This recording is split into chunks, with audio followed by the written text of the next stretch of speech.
I'm short. You are. Okay. Short but mighty. Adjust the mics.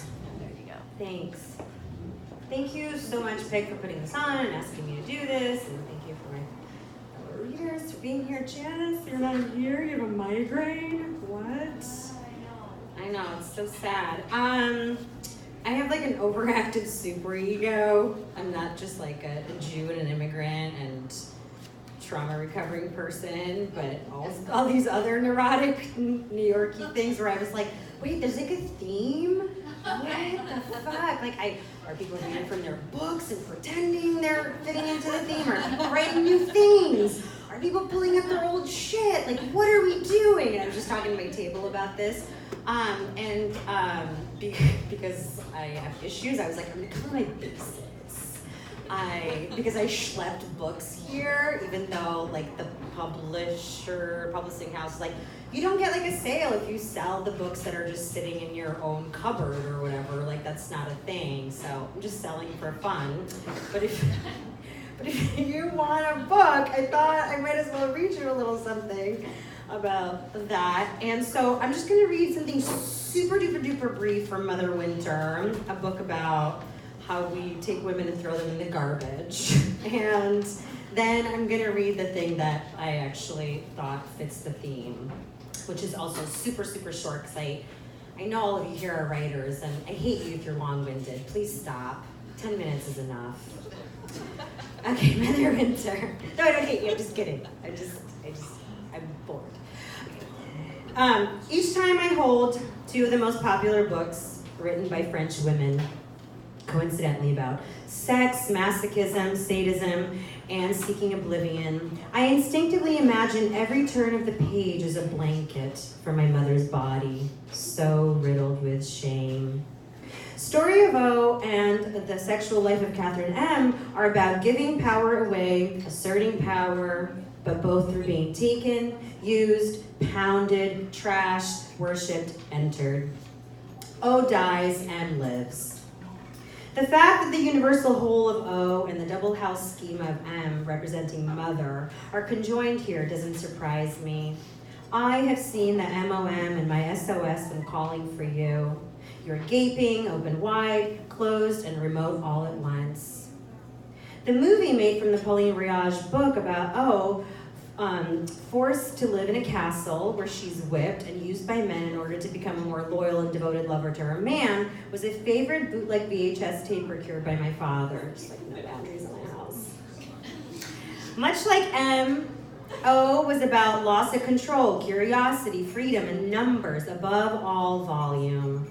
There is to be structure and order within the chaos, the first rule of proper mothering, as it turns out. Pauline Riage is the name of the pen.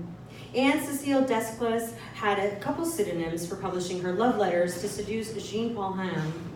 Her object of desire even writes her a preface entitled Happiness in Slavery, purporting he has no clue who is the real author of the story of O. Some women aren't to be canonized, publicly accepted, or even acknowledged. My biggest fear is the missing daughter of an unseen and unheard mother, pointed to the looming victim legacy as mine to surgically remove and dissect, because everything started as a copy.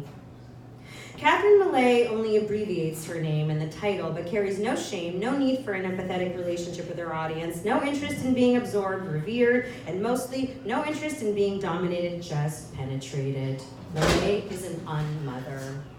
Some women's insides cannot betray their outsides, even though the art they made was splendid, certainly more deserving of the attention Henry Miller basked in while he took Anais Nin's money, as every library became my foster home and every book a coded path to grappling with the absent woman who never actually raised me just haunted me. A book like Henry and June roasted my throat with the fear that tough and smart doesn't protect you from subservient and used up.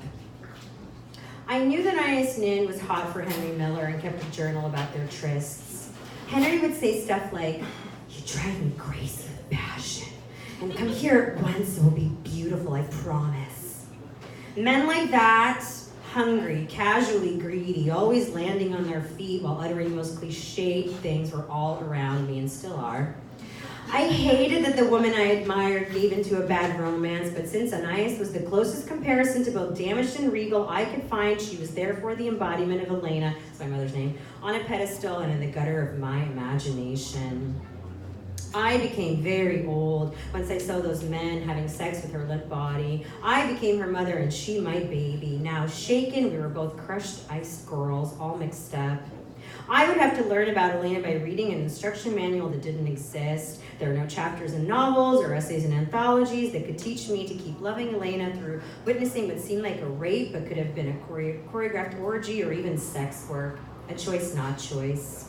So I read about how Henry Miller entered Anais without needing any Vaseline, the way she did with her husband, and how her pussy was constantly wet for him. She was very busy mopping the slippery floors from their heat and putting together little pastry trays for Henry to sustain him through inebriated writing sessions. She could have just made a weekly appointment with a dominatrix after her big business meetings, like the powerful men who control things in the big bad world do.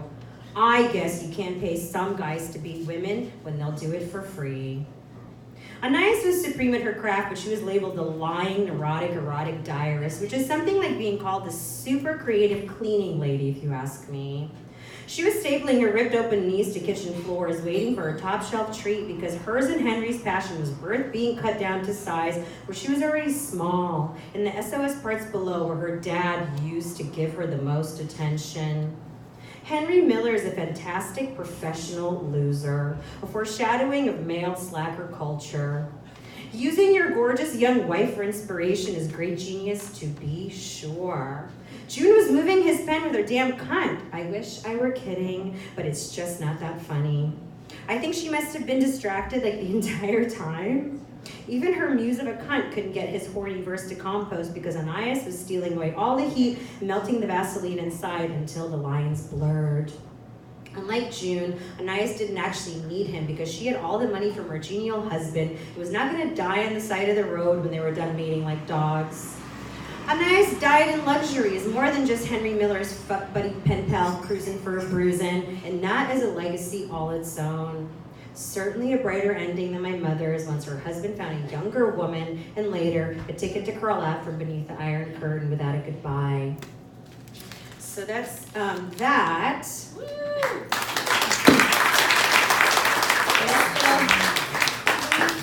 Thing. I want to dedicate this little thing that I wrote recently to James Baldwin, who says in so many different ways, you know, I love this fucking country enough to criticize it.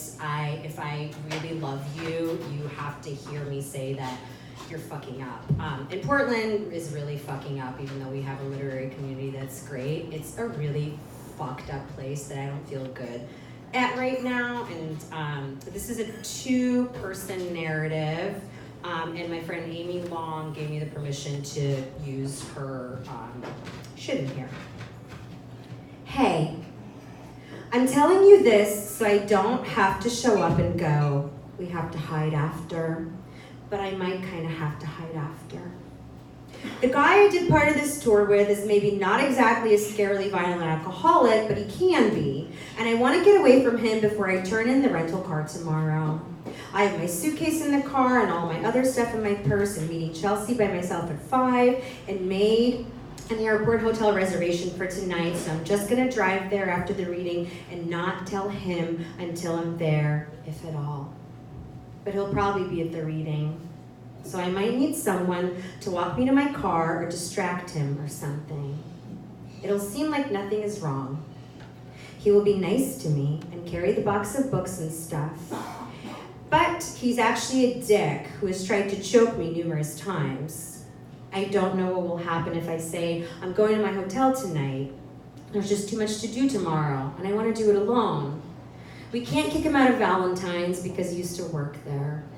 And I feel like this is my only way to leave.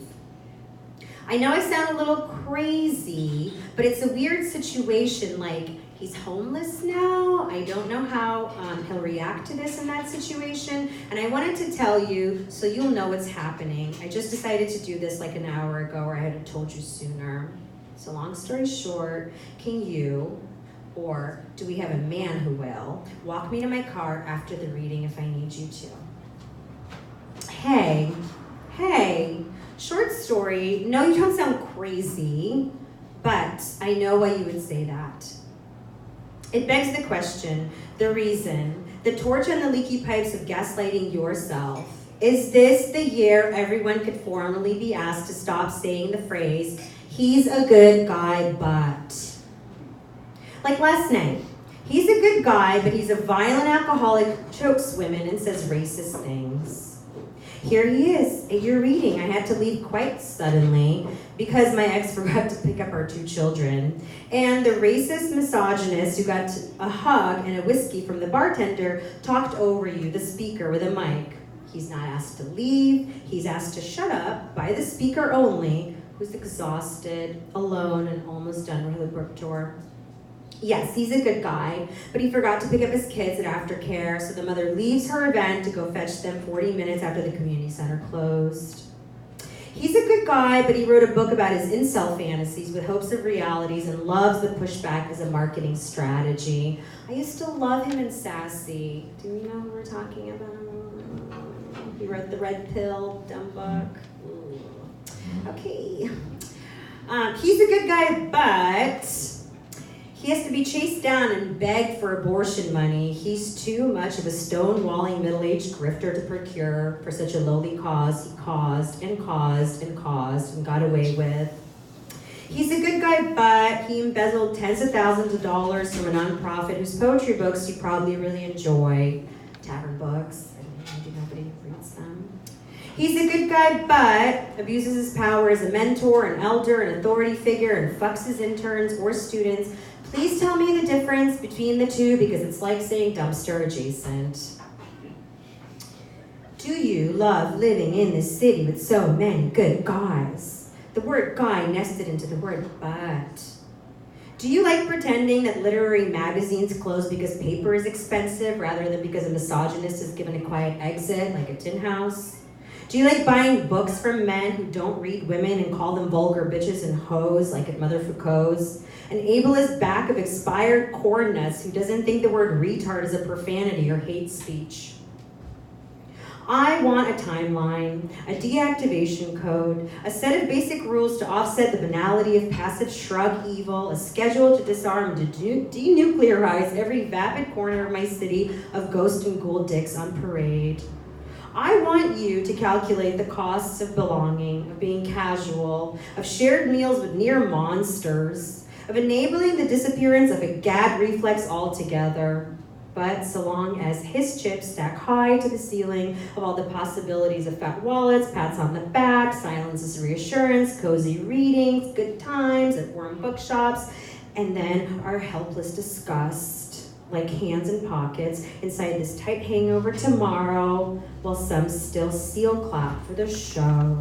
Thank you.